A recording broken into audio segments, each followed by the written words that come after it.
Welcome everyone. Thanks for joining us for today's episode of Canal Days.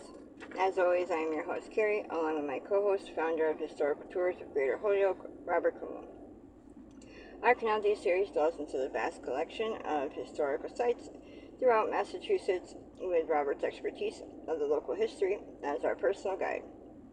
Each episode, we uncover history throughout local communities with historic houses, meaningful monuments, preeminent pivotal pioneers, and remarkable remaining remnants, all while uncovering their seminal significance. Today's episode of Canal Days will be discussing the Canal Village in Massachusetts. So, reveal the components to a canal village. Well, you need a lot of things, of course, and we're going to talk about today where it's best to put a canal and where the worker homes would be, the mills, the middle class homes, where the bridges would be, churches, and you need these components to every village. And so, the best place to put the components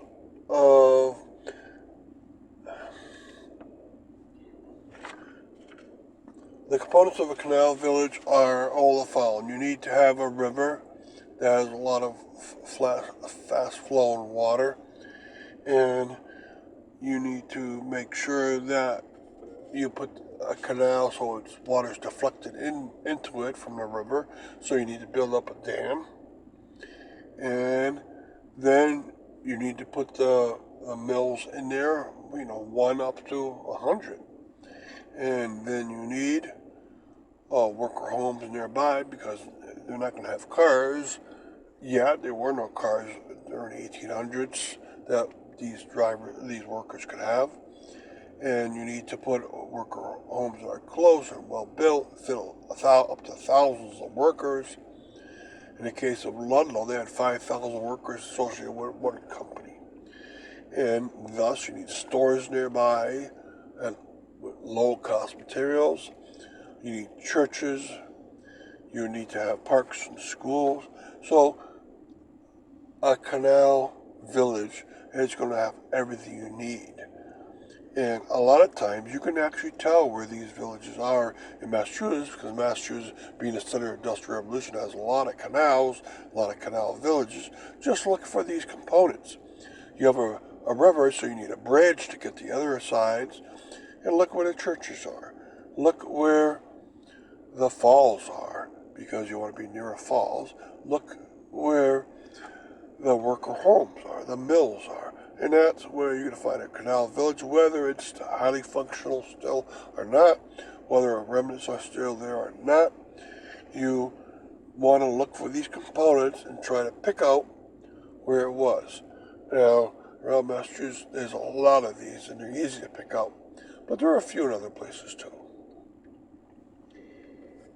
And to pick the ideal location for a canal. The best location for a canal is near the falls of the water inside of a river. You need a drop of water to get a good push or pressure, and once the water has that, when it falls down onto a turbine, there'll be a lot of push behind it to spin the turbines. It won't be just the water itself, but a lot of push behind that. If you have a lot of turbines, you need a lot of push. You want to need a lot of drop of the water. So you get power from the falls or fall of the water downwards. And so thus, look for the fall of water, waterfalls or rapids, and then dam it up, and away you go. You now have a power canal, and you can put in the mills, the worker homes, and everything nearby. Now, some rivers are very adept at this because they have a lot of falls, a lot of volume of water, which could be Connecticut River or Westfield River. Some are smaller, but they have a lot of falls, lower volume water, but still enough, like the Mill River, which has about 24 canals on it. And so you look for these components, and away you go. You now have a place to put a lot of mills that will use this power.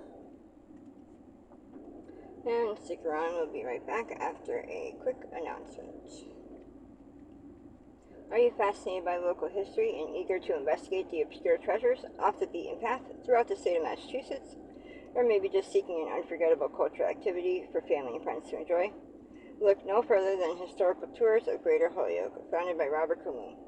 With over a decade of experience, Robert offers captivating tours and presentations of historic sites and landmarks throughout the state.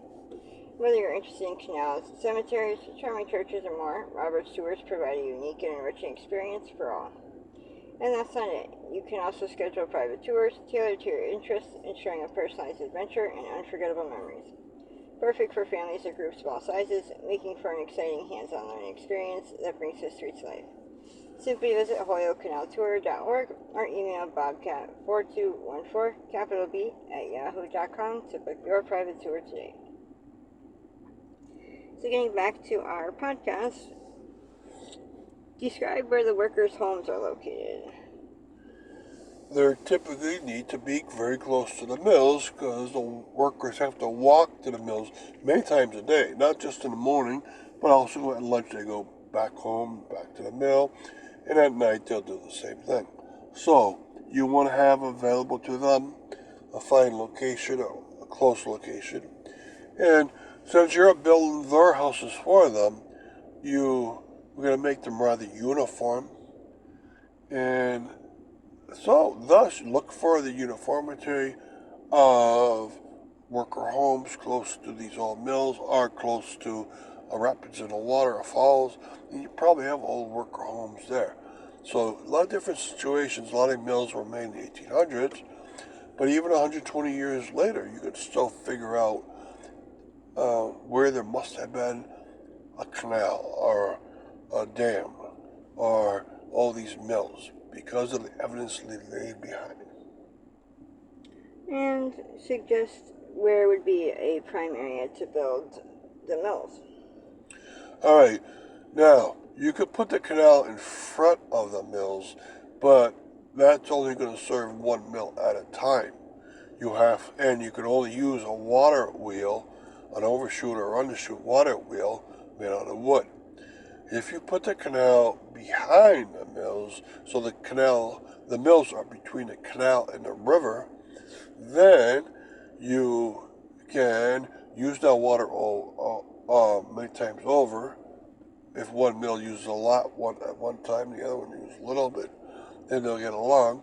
But the water can come in, and now the turbine that you have can be either, in the very olden days before 1845, wooden overshoot ones, but from 1845 onwards, they can be metallic, fin-based turbines.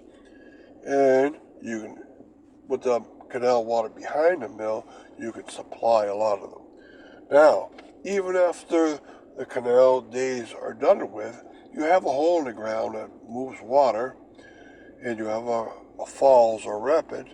That means the water is quick coming downwards, and you don't need hydromechanical energy anymore, but you could change over to hydroelectric energy inside that canal. And so a lot of these canals converted to that use if they were medium to large size. Some of the very small ones, they never bothered to. So these canal villages have a lot associated with them. Still, you can find them.